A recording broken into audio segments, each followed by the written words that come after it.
Hello everybody, it's Gracie here from Fiafia Art Photography. Thank you for joining me today.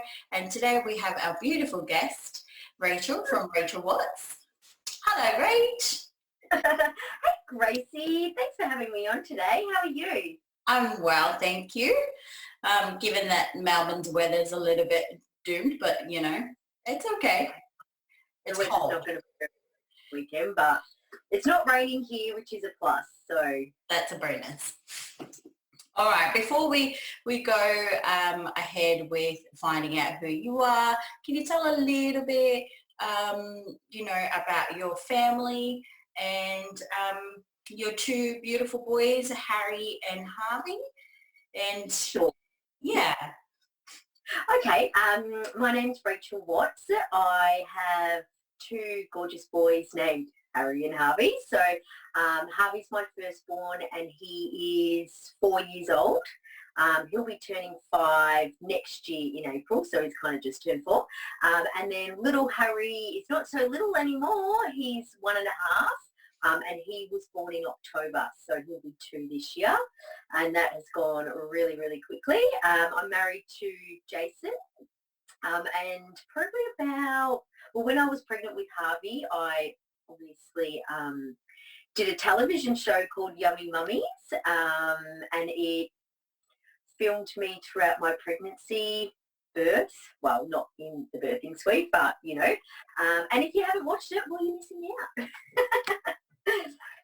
That's a little bit about me. Oh, and if you're wondering where I am, I'm hiding in my sauna because my kids are inside with their nana, and if I pull out the iPad, they just want it. So I'm like, okay, the best hiding spot in my house is in the backyard in the sauna. So that's what this is.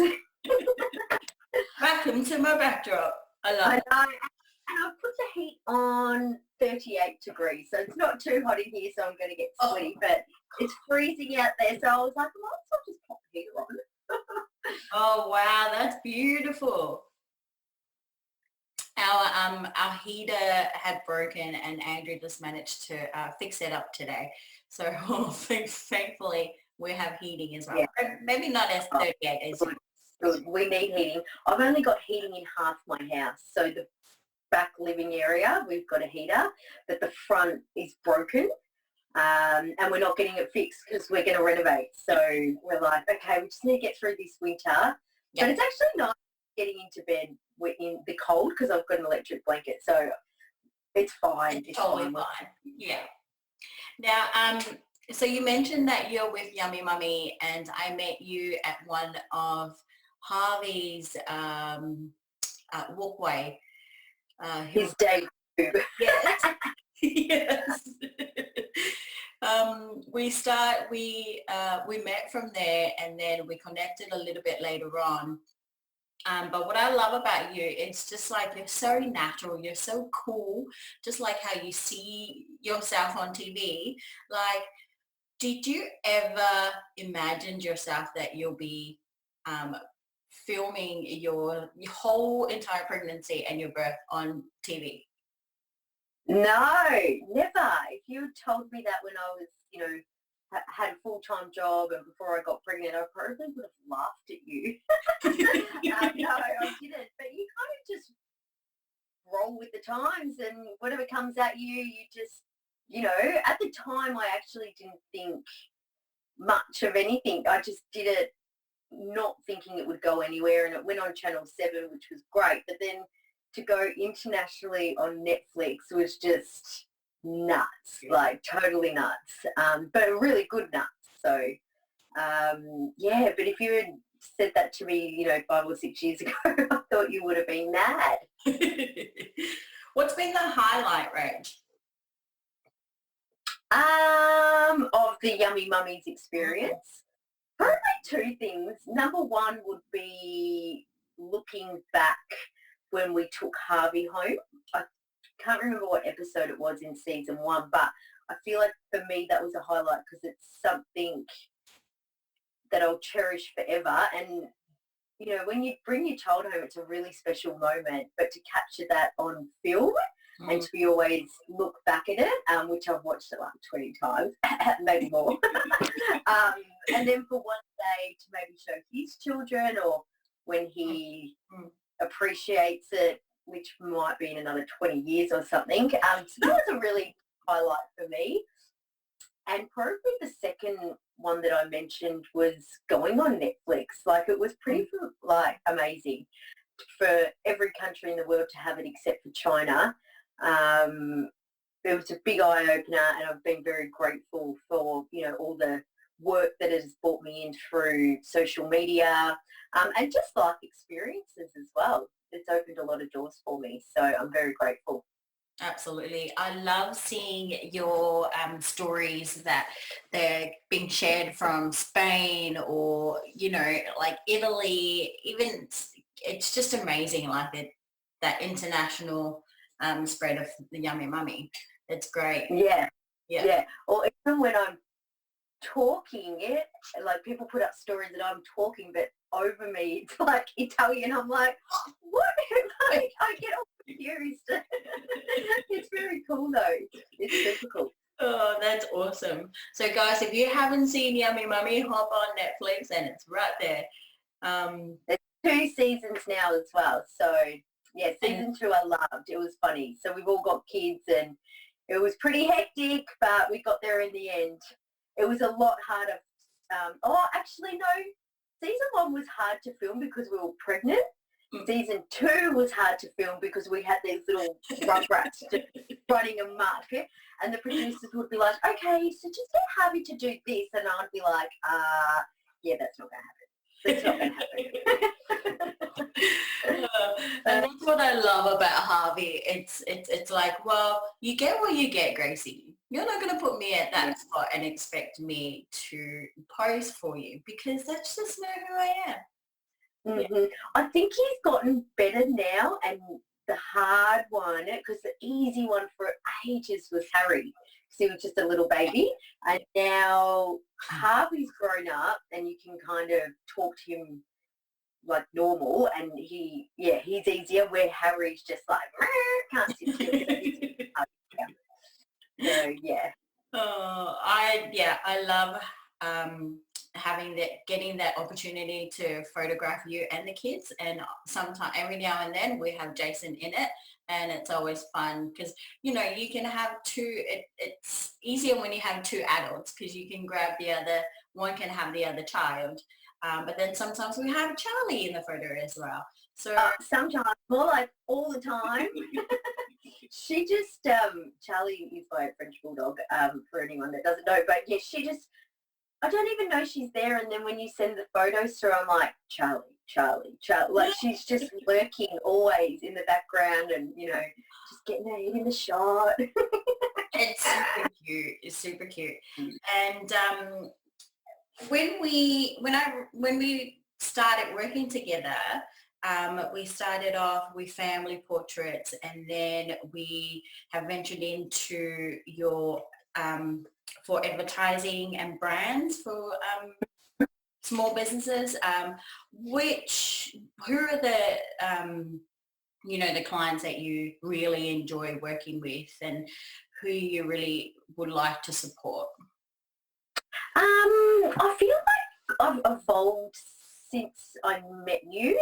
The one thing I do like to work with is businesses that I obviously believe in. So I think for me that's the hardest part. So I get a lot of emails come through, obviously from my managers, but also just, you know, leads, because I've got my personal email on my bio in my Instagram. So that's probably the hardest thing for me, is sifting through who are these brands, testing out the brands. Like, I'm really adamant and very particular with not putting things up as an advertisement or anything really, unless I believe in the product and believe in the brand. So everyone sees the end product on the pictures and maybe the advert, but there's a lot more that goes on behind it. I obviously spend a lot of time testing out products. To me, the easiest people to work with are brands that I've used in the past. Yeah. Yep. So if someone comes to me and I'm like, oh, well, I've been eating that for the last 4 years, so That's easy. I love working with Coles.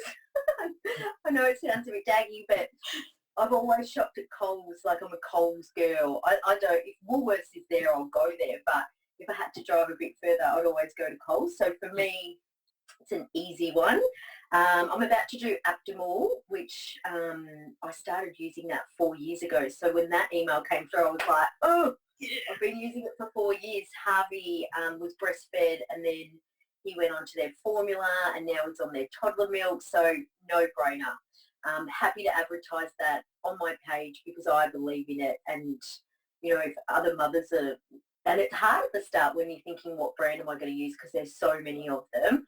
A girlfriend told me about that brand, and I've just used it for the last 4 years. So I'm happy to advertise that on my Instagram because it's really worked for me and my boys. What other brands do I like to work with? Oh, fashion. Yeah. Fashion brands. I kind of love that side of thing. I think with my account, sometimes you get pigeonholed. Are you family? Are you beauty? Are you fashion? And I think from my manager's perspective, and my manager's Genevieve Day from Day Management, I know she sees me as family, but I like to see myself as family, beauty and fashion, like a bit of everything. And when I'm looking at my posts and all of that, I try and intermix everything as well. I don't want it all to be about the boys. Yeah. Like, I want it to be about me as well. Yeah. And as they grow older, I think I need to start thinking they don't have a choice whether they're being put on my stories or my posts. So when they're younger, it's probably okay. But what about when they get to primary school, high school? Like, I'll need to start asking them, what are your thoughts on this? Explain to them, obviously, way down the track what it is. Even I might not even be doing it by then, but I am starting to get mindful as particularly Harvey gets older, that, you know, maybe pulling him a bit back off the social media because he doesn't have a choice in the matter. So, yeah, I need to protect him in that way as a parent. Yeah, amazing. And how are you finding that? I just want to go back to your family and your beauty and fashion. And I think, and I think that's a great balance for you to have, because you've got so many different followers in your community as well. How many followers do you currently have on Instagram? I've got my phone here. I think it's 650. 652 maybe. It goes up and down. It's quite 658. Yeah, right. So you've got... Sorry, I was just going to say 96% are females. Yeah. So girls. Yay, girl power. And that's great, because they do come to you and they look at you for, you know, you're obviously an influencer. So they look at you for guidance with, you know, with family, like anything you say about family or what you do with your toddlers and what you do with Harvey when he, you know, he doesn't sleep at nighttime. They will take that and then take it in and try it themselves. And then having beauty, and I think, like, it's so great to have that, because sometimes we, you know, as women, we're so hard on ourselves, and it takes one person for someone to cross path and go, oh, hey, hang on a minute, that lady put up a post that it's okay to look like this, or, you know, it's okay to wear your hair up in a bun, in a messy bun, and be out to pick up the boys, you know, and that's a positive role model for young women and just mums. Yeah, Absolutely. And I think knowing that I can influence people to spend money in certain places, there also comes a big responsibility as well. And I suppose one example could be with the beauty.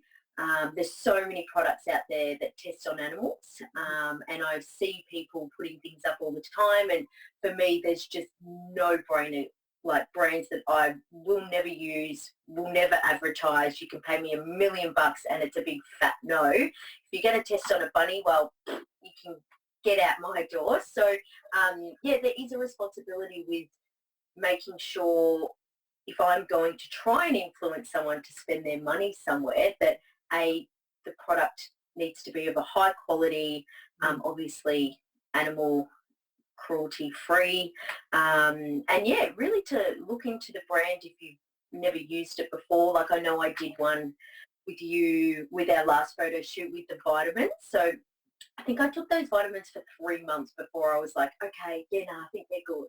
Do you know what I mean? Like it's not just, and sometimes the brands can be pushy, like just here's the product and let's go, where I'm very much about, okay, well, what if I can't put something up that, you know, a month later it gives me pimples, for instance, if you're using hair or something like that. So, yeah, at the moment I'm using a brand that I haven't decided yet whether I'm going to go ahead with it, but I think I'm up to maybe my 6th week and my skin's looking pretty good, so I might go with them. But yeah, so that background thing no one really sees, but that's the most time consuming part. And it's so good to know that you test all these products before you share your opinion on it, because people will look at you for and I also need to check it on my kids as well, which normally it's pretty good. An example is recently we did the veggie rings and they put them down. I was like, yeah, it's a yes. But you do, like, you can't photograph something if they're not going to eat it. So if they don't like it, there's no point. Yeah, exactly. And how do you go with scheduling your children and husband, Jayson, to be involved in our photo shoots? Because sometimes we have to work around kinder and... Yeah, Jason's just not part of it and doesn't want to be part of it.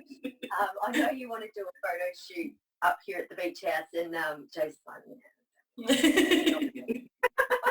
but I'll just organise you, and then he'll be inside, and I'll be like, babe, just come out for a little bit. So I'm good at getting things what I want in different fashion. But yeah, with the scheduling, now that Harvey's at kinder on a Tuesday, Wednesday, I feel like coming off Yummy Mummies, doing the photo shoots with you, you kind of learn certain things along the way. For instance, photo shoots at 4 o'clock is not a good thing, like especially with kids. We did that last time. That was a fail. Well, it wasn't too bad. We got there in the end, but Harry just wasn't interested. So, you know, mornings are always best to work with children, as I'm sure you're aware. You know, get them up, have breakfast, and we're on. And I think in terms of working with children, if they don't want to do it, you don't make them do it. Like, you just let them go, you do other things, and then you come back to it. And if it still doesn't work, well, you just don't do it. Yeah. If it gets worse, they don't want to do it and they say no, and then you force them. If there's tears, and it's just, you just can't do that. So, yeah, sometimes there's a few briberies though. I always have a few Kinder surprises up my sleeve. Particularly, well, not so much Harry, but with Harvey, I'm like, there might be a little treat if we get one more photo. So I love with Harry, and I think I did this with Harvey as well, like in between our shoots, and the boys will be just running around and I'll just go, oh yeah, I'll take a couple of different shots of them. And I think that's just a great opportunity to showcase who they really are, because they're not being, you know, hey, come and sit next to mum, give me a cuddle, or, you know, do this, or encourage them to do something. But when they're just running around and in the hallway, like, click, click, and it's just cute. Yeah, and I think that's what it comes down to with being a good photographer, to be honest with you. So if I'm off doing an outfit change, that you are not playing around with your lenses, but you're actually still working, and it's in the moment with the kids, and often that's where the best shots come from. And I feel like the last family shots we did, where there was not that much advertising or branding stuff we needed to get through, the shots came out so well because it was just us playing in the backyard and us sitting up here in the backyard, and I think we've got like 50 shots. I'm like, oh my God, those are so beautiful. Which ones do I choose? Yeah, so I definitely agree. The posy ones are they're just too hard to get when your kids are 1 and 4. You'll never get a shot sitting there, everyone smiling at the camera. And if you do, well, That's a Good on you. bonus. That's a bonus, yeah. Yeah, exactly. And I know we often get like a lot of content to go through. How are you finding compacting all our, what you needed to shoot in one day? And how's that been helpful for you to have those images ready and then you can just, share it with your agency and pop them up on your Instagram? Yeah, so I suppose first things first, when you are working with a brand, there's the expectation now that it's high vis, really good quality, and that's why I always get Gracie yourself to come in, because this is me, technology, I just can't. I've tried to get those photos and I just can't get the quality. I've tried Jayson to take the photos and sometimes he does, but we end up fighting because I want 50 photos and he'll only give me 5. So that's the reason why I use a photographer. Second of all, I think before you start the photo shoot is the most important part. So everything needs to be laid out. You need to have a clear Vision. Setting in your head on exactly what the photos look like. If there's a brief that goes with the advertisement, you need to know the do's and don'ts, because you've really just got that one shot. Normally you're there for an hour or an hour and a half, so you need to make the most of it. Yeah. No fluffing about in the middle, like lay everything out and we try and get like 1, 2, 3 jobs done. So there's a lot of preparation that goes behind it. And then I suppose the second part is once the photos come through, choosing what you like, and then normally I pass them on to my manager and we go through them, and I like to be able to get triple the amount of non-advertising shots with the advertising. So say I need 3 shots for advertising, it means I need 10 normal shots because that's what I like to do. Yeah, and I love that as well because we do the product stuff and then we're like, okay, let's put the product aside. Let's just get a couple of family of just you and you and the 2 boys together, and that was great. That's great. Yeah, and I've got so many photos, and you've probably seen my house. I've got like shrines of photos everywhere, but they're all of Harvey. I feel so bad. I need to update them all because poor Harry, I think is like 3. Second child syndrome. And it's all baby photos of Harry. So I think once we've done the renovation, I'll can all those photos and start fresh. Yeah. Before we've got maybe another 5 minutes, right? Do you have any questions for me?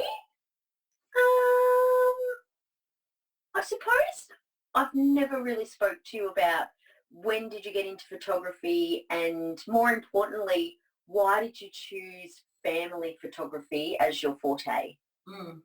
That's so funny because we have spoken about everything else, but we've never, go way back. And then often we do the shoots and then we have maybe another 15, 20 minutes to, talk over a cup of tea about our day or how your mum is or how my family is. So, yeah, thank you for that question. You're welcome. I really want to know the answer now. So growing up in Niue in the South Pacific, I've always been quite an arty person. And when I finished high school, I went to uni and there was not a lot of opportunities for me there. So with my art teacher back in high school, he was also a photographer. And that's when I first saw the camera. It was almost like love at first sight. But I didn't know, I didn't have a vision of what kind of photographer I would be. I just knew that I'm going to be a photographer. So I didn't have a camera. I used to borrow it from a family friend and then send the film to New Zealand and then have to wait the whole entire 2 weeks before the film comes back. And back? Wow, snail mail. Very, very. And, back in those days, it was just like, I didn't have people in mind. It was just take photos of this, take photos of that. But I remember doing a lot of foliage photography, like just a lot of really close up micro of plants and veins of the leaves and just very arty stuff. Yeah. Then 17 years later, I moved here to Melbourne, and I worked here for maybe 6 years. And I came across a lady.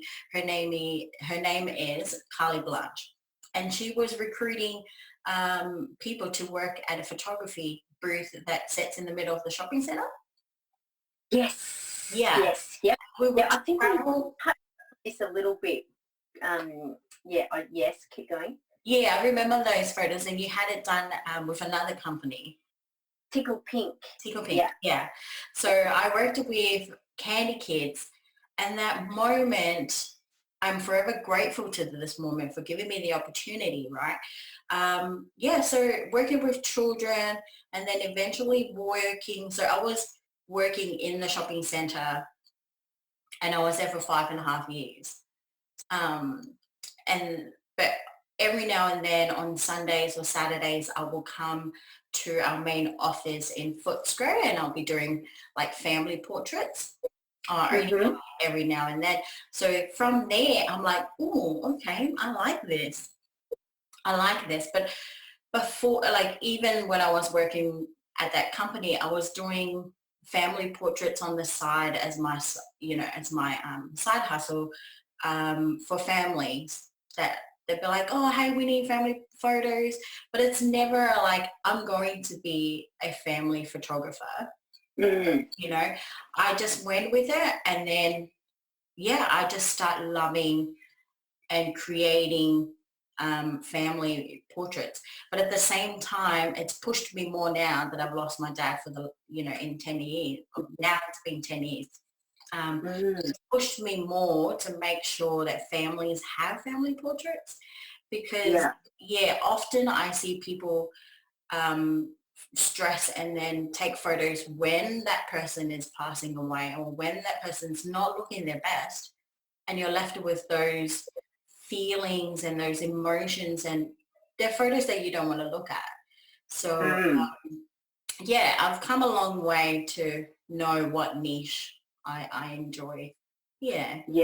And I think that's good to touch on, that you never know, especially with Corona, what we're living in at the moment, you just never know what's around the corner. So if you're thinking about doing family portraits or you're unsure of it, I would definitely say get in there and get it done. Yeah, definitely. And get I've got one other question for you that I just sort of think. Do you edit the photos? Because whenever they come through, I'm like, oh, that looks good. Like, like my face always looks creamy, and like, I don't know, the colours are always vibrant. And then sometimes I get photos on my phone, and I'm just like, oh, they're grainy, and I do. Do you edit, and what program do you use, and is it all about the lighting and the brighting? And I'd really love to know about that. Yeah, thank you. With my photography, I do like to get it ready and all done on the camera. So when I photograph you, I make sure that the settings are correct, that I can see your face clear, you're sharp, the lighting is, you're not in a direct sunlight, or if we are in the direct sunlight, I adjust that to suit our environment rather than just shoot and then hopefully I could work it out with the editing tool. Yeah. So when you're taking photos of me, I just have never noticed. So you're changing settings at that time? Yeah.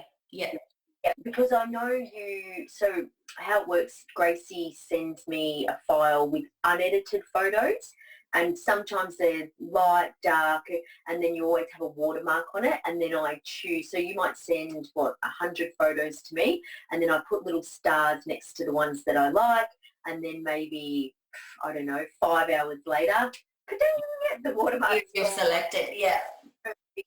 Lighting, and it's just like, here we go. Yeah, yeah, definitely. Because with our shoots, they need it like within 24 hours and Oh, yeah. what have you. So yeah, as soon as I get home, I call through them, and then I'm like, yeah, a lot of the shots as well, they're quite similar, like with your face, it goes here and there. So I'll just put it in there for you to have a look at, and then you pick what you like. But with the editing, so I edit with Photoshop, which you can also edit on your phone by putting the brightness, just finding the editing software on your phone, and then you can, put the brightness up or put your contrast down. But yeah, with our photos, we tend to just brighten, darken, and just enhance a little bit of the colors, but that's about it. Yeah. Yeah, because once they're through, that's it. I don't ever have to do anything, which is really good. I had another question in my head and now I forget. Oh, doesn't matter. It might come back to me. That's okay. For anyone who is sitting on the sideline going, oh, I might like to reach out for a brand to collaborate or work with, do you have any tips for entrepreneurs who are wanting to step into something you're doing? Yeah, I suppose authentic. You need to be authentic is probably the best tip that I've got. Don't sell something that you haven't used or you don't like. And I suppose for me, what I've learned over the past couple of years is it's not just about the photos, it's also about the captions as well. So um, getting engaged with your followers, responding to them through messages on the photos and also your DMs is really important. And just having, I suppose, that relationship with the people that you're already is following you is really, really important. So, that's definitely a tip. But being authentic is definitely my number one for being an influencer. I still don't know if I'm keen on that word. I don't know why. I think every influencer says, oh, that word. But I think that's probably my number one tip. Amazing. If you want to work with someone, don't wait for them to come to you. I've actually reached out before being like, I love your brand, let's work together. I haven't done it often, but I think I've probably done it 3 times. And I think they've always said no, we don't have a budget. But yeah, I mean, if you want to work with someone, if you're going to ask a question, the worst thing that could possibly happen is they say no to you. And you're like, okay, move on. Yeah. So yeah, don't take anything to heart. Just if you believe in it through your heart, just go for it. Yeah. What's to lose? Absolutely. And that's exactly the thing. That's exactly the thing. You just go for it. And what's the worst that could happen? And the worst they could say is no. Then you carry on. Yeah, it's totally fine. We're all human and we're all learning. Exactly. Yeah. Any last tips before we wrap up? No, I think that's it. Thanks for having me today. Thank you so much. I really appreciate your time. For those of you who would like to reach out to Rach, her handle is at Rachel Watts on S. X for X-ray. Rachel, R-A-C-H-L, X, Watts, W-A-T-T-S. And no, I don't have a middle name. Someone had taken Rachel Watts. So I thought, oh, well, X would be nice. Actually, I think I went through every single letter and then got to X and it was free. I was like, I'll take X. Really? Yeah. Guess it's a popular name. Anyways, thanks. I'm going to go back inside and continue to be a mummy. Thank you so much, Rach. All right. Thanks, Tracy. I'll see you on Wednesday. Yep, we'll see you on Wednesday. All right. Bye. All right. Bye. Mwah.